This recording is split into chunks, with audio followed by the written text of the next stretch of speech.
We are in Sumner Field. We are in the heart of North Minneapolis. An important park in my life was Sumner Field, which was right behind the old Phyllis Wheatley. And Sumner Field in the winter, mainly for ice skating. Ice skating. Oh yes, we were good, weren't we? From the neighborhood's early school to its historic library branch, it seems fitting that this area of near North Minneapolis carries the name of Charles Sumner, the Massachusetts senator who stood up against slavery before the Civil War, because Sumner Field, the park, and then the housing projects that were developed around it symbolize the ongoing struggle for an inclusive, integrated America. Many of Sumner Field's early residents, escaping oppression in Eastern Europe, would have valued the abolitionist ideals of their neighborhood's namesake. In the early 20th century, it was mainly a Jewish neighborhood. Many people had come to the United States fleeing the pogroms in Russia. And then gradually after World War II, more and more African Americans moved into the neighborhood. And so it was a very rich cultural mix. This newspaper article celebrated a diverse who's who from the neighborhood, including North Minneapolis' stage and screen star, Hilda Sims, and the leader whose 6th Avenue, the nearby Main Street, would later be named after. One of Minnesota's most prominent governors, Floyd B. Olson, whose childhood home was located on what later became the site of Sumner Homes. He had lots of Jewish friends. He spoke Yiddish, and he was what was called, in our grandparents' era, a Shabbos Goy, which meant that as a non-Jew, he was able to come into the homes of the observant Jewish families and light their lights on the Sabbath, something that they were not allowed to do. The area did have a natural feature, Bassett's Creek, but it didn't receive the same kind of treatment as the waterways of South Minneapolis. Bassett's Creek, which was this beautiful little creek flowing in from the west, became a sewer when it came through this neighborhood, and there was no effort to try to transform it into green space and parkland. It was simply put underground when it came through this neighborhood.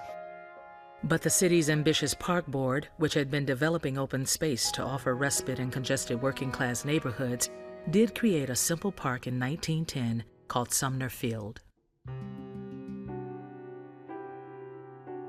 Even a modest playing field like Sumner can add a great deal to the quality of life of a community.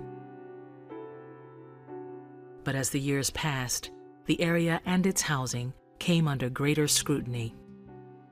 It was a neighborhood that combined, residents, community, and also served as a source of people's livelihoods. But this was something that was also alien to many of the housing reformers' ideas about what home and neighborhood actually ought to be. So there was a desire to completely reorder this neighborhood.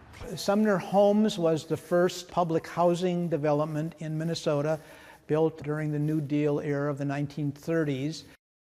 I remember moving into the government projects in 1939, and it was so wonderful because we had a refrigerator, not an ice box. We got our first phone. My mother used to say, "We are so lucky the government lets us live here. We must take very good care of this place."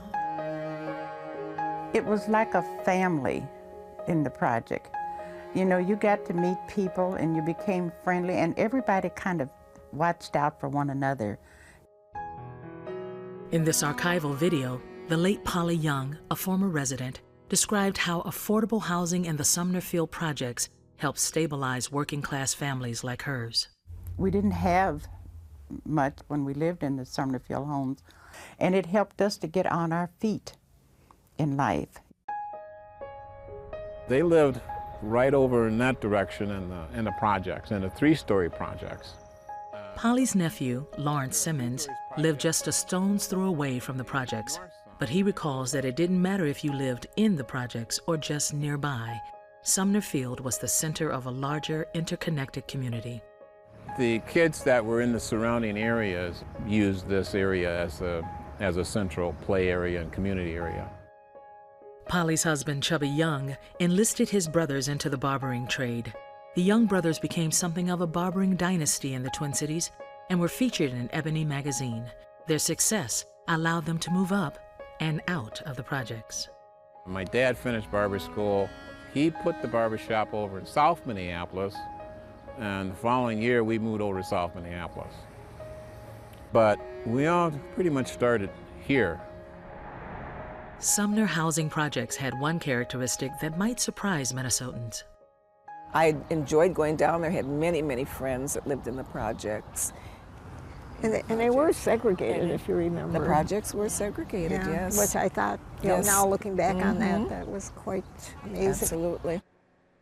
They had particular parts of Sumner Field homes that were for African Americans, another section, larger section, for what they called mixed whites. The policy didn't last, but even when it was in place, Sumner Field diluted the damage of segregation. Sumner Field itself, what we see the remnants of right behind me, certainly was an important common ground as recreation space. We had white, we had the park, and we had Afro-American. And we all played together in the park. So it was quite a wonderful neighborhood to live in. In the summertime, your parents would drop you off at the park, and that was a safe haven for you. And in the wintertime, we speed skated. This one girl, her name was Penny, and we could never get her to come out, particularly for skating, but we couldn't get her to come out. But one day we were down here skating as usual, and lo and behold, we saw Penny, and Jerry came along. He was a white kid that lived over on the white side. They started skating together. Every weekend we came down here, there was Penny and Jerry skating again. So they're married, and I believe they live in Burnsville. And it was Sumner Field that started a long life together for Jerry and Penny. In fact, newspaper accounts suggest that the Sumner Field Projects and the Glenwood Projects that were developed on the south side of Olson Highway in the 50s did improve attitudes towards other races among some of the residents. But over time, the projects did become more isolated, with poor people of color making up the vast majority of residents. An interesting thing about this area, if you map it and look at the way it changes over time, is how it becomes more and more isolated. You shoot a freeway through here, and sound wall, and it provides another barrier as well that really begins to isolate a neighborhood. This was a community that, while it had its problems, it tried to address its problems. There had been a number of organizations that sprung around the needs of the population. Some of the institutions that most people would be familiar with would be Piker Head Start, started in public housing. There was their first unit there for many years. KMOJ Radio, their first location was in public housing. It was KMOJ, and then adjacent to KMOJ was the Glenwood-Lindale Community Center, and that became really a mecca for this community. So yeah, this was really the place to be in North Minneapolis. Starting in the 70s, Southeast Asians, refugees from the Vietnam War, were coming to Minnesota. Like others before them, they were beginning their American journey in North Minneapolis. But the North Side projects they came to call home were clearly in decline.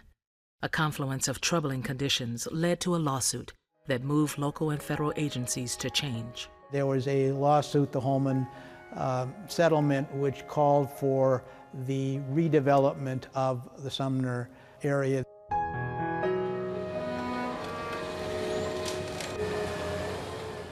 And when they started tearing the building down, I did a walkthrough, and after they tore it down, I figured, well, I gotta have something that's gonna remind me of where I'm from.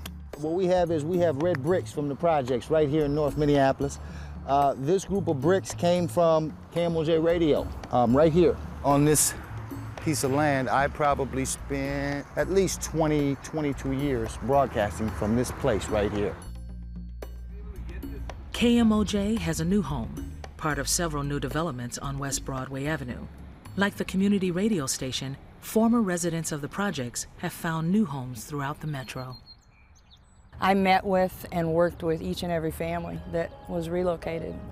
Some did return, most moved on and have purchased homes, and their families have grown up, and so I miss seeing those folks.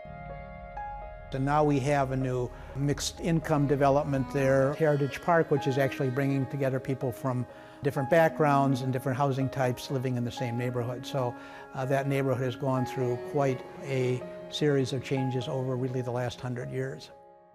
Some people that had lived there in the later years after they moved out of the project, they kind of took on a different attitude, like they didn't want nobody to know that they lived in the project.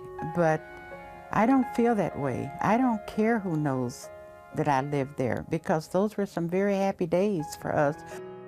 I would never tell anybody that I didn't live in the project.